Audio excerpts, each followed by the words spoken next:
கடல்ல எவ்வளவோ உயிரினங்கள் வாழுது. அப்படி வாழக்கூடிய மீன்கள்ல ரொம்பவே டிரான்ஸ்பரண்டான கண்ணாடி மாதிரி இருக்கக்கூடிய 5 மீன்களை பத்தி தான் இந்த வீடியோல பார்க்க போறோம். அதுக்கு முன்னாடி நீங்க நம்ம சேனலுக்கு புதுசா இருந்தீங்கன்னா தமிழ் ஃபேக்ட் சேனலை சப்ஸ்கிரைப் பண்ணிட்டு வீடியோ பிடிச்சிருந்தா வீடியோக்கு ஒரு லைக் கொடுங்க.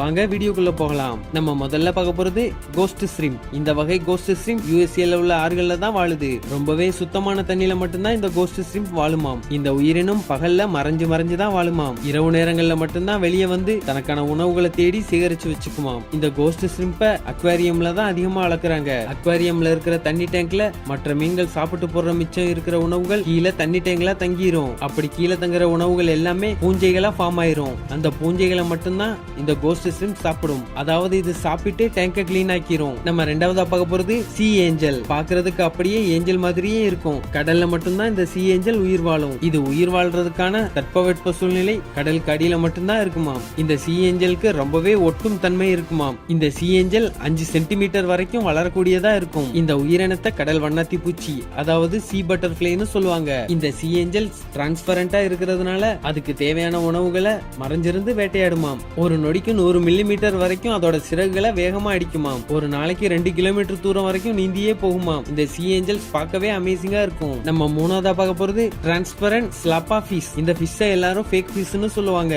ஆனா ஃபில்ஸ்னு சொல்ற யூடியூபர் 2016 வருஷம் இப்படி ஒரு உயிரினம் கடலுக்கு அடியில வாழுதுன்னு கண்டுபிடிச்சிருக்காரு. இந்த மீனுக்கு கேண்டர் ஸ்லோகோஸ்டெயின்னு சயின்டிபிக் நேமும் வச்சிருக்காங்க. இந்த மீன் பிறந்து குட்டியா இருக்கும் போது மட்டும்தான் டிரான்ஸ்பரண்டா இருக்குமாம். வளர வளர ப்ளூ கலர்ல மாறிடுமாம். இந்த மீன் 9 சென்டிமீட்டர் வரைக்கும் நீளமா வளரக்கூடியதாம். இந்த மீன் கடலுக்கு அடியில வாமா இருக்கக்கூடிய தண்ணியில மட்டும்தான் உயிர் வாழுமாம். அதுவும் இந்தியன் ஓஷன்ல மட்டும்தான் இது வாழ்றதுக்கான தட்பவெட்ப சூழ்நிலையை அமைஞ்சிருக்காம். நம்ம நாலாவதா பார்க்க போறது டிரான்ஸ்பரண்ட் ஃபிளாஷ் ஃபிஷ். என்னடா தண்ணியில ஏதோ ரிப்பன் மாதிரி போகுதுன்னு பாக்குறீங்களா? ஆமாங்க, இந்த மீன் பார்க்க ரிப்பன் மாதிரியே இருக்கும். நடு கடல்ல மட்டும்தான் இந்த மீன் உயிர் வாழும். இந்த மீனை நீங்க வெறும் கண்ணால எல்லாம் பார்க்க முடியாது. கடலுக்குள்ள போறவங்க டார்ச் அடிச்சுதான் இந்த மீனை பார்ப்பாங்களாம். அப்போதான் அந்த மீன் இருக்கிறதே நமக்கு தெரியுமா. ஏன்னா இது அந்த அளவுக்கு டிரான்ஸ்பரண்டா இருக்குமா. நம்ம கடைசியா பார்க்க போறது ஐஸ் ஃபிஷ். இந்த ஃபிஷ் ரொம்பவே மெல்லிசா இருக்கிறதுனால இத நூடல் ஃபிஷ்னு சொல்லுவாங்க. இந்த ஃபிஷ் ரஷ்யா, வியட்நாம்ல தான் அதிகமா இருக்குமா. ரொம்பவே யூனிக்கா இருக்கிற இந்த ஃபிஷ்ஷோட வாழ்நாள் ரொம்பவே கம்மி.